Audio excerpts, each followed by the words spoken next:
most of its third straight appearance in the Women's National Invitational Tournament. A win by 3 points over New Mexico State got them to tonight, a chance to host the Super 16.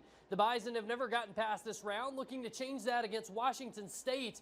We're tied up early in the first quarter. Feed to Avery Conan at the top of the arc, lets it fly from three-point territory, rattles it through to reclaim the lead, part of a 19-point night for her. The Bison finished with 3 players in double figures. Abby Kraswinski was not one of them, but when you leave her alone, she's going to make you pay. Splashing it through to help kickstart an 11-0 Bison run.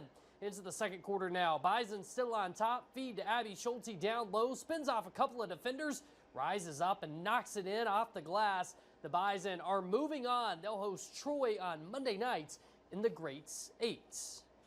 Well, a rain delay start in St. Louis, not dampening the opening day festivities for the Minnesota Twins and the St. Louis Cardinals. We head out to St. Louis, where the Cardinals offense was not slow to get started, wasting no time. A first inning single plating the first run of the season.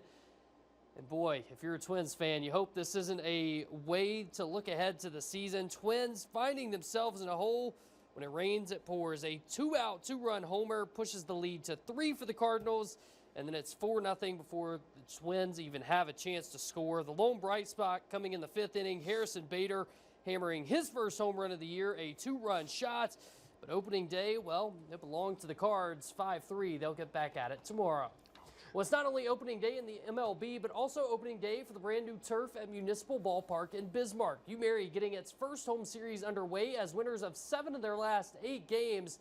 And boy, it was a nice feeling for them to come home to a field like this. Marauders taking advantage of the new field with an 8-5 win in Game 1 against Wayne State. The Wildcats bounce back in Game 2 to win 8-6.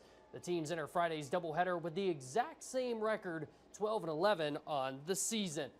Out west, Dickinson State splits with Mayville State in its first conference matchup of the year. The Hawks have now won 4 of their last 6.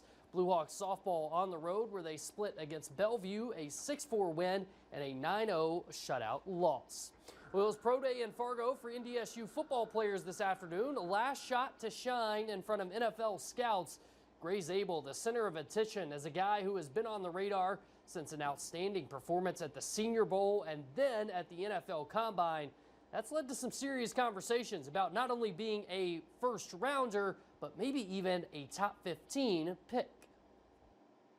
It's flown by, but you just try and take things day by day and not get ahead of yourself, and continue to enjoy this process, because it is a once-in-a-lifetime process to go through this, and it's super unique that you'd be able to kind of get your name out there and represent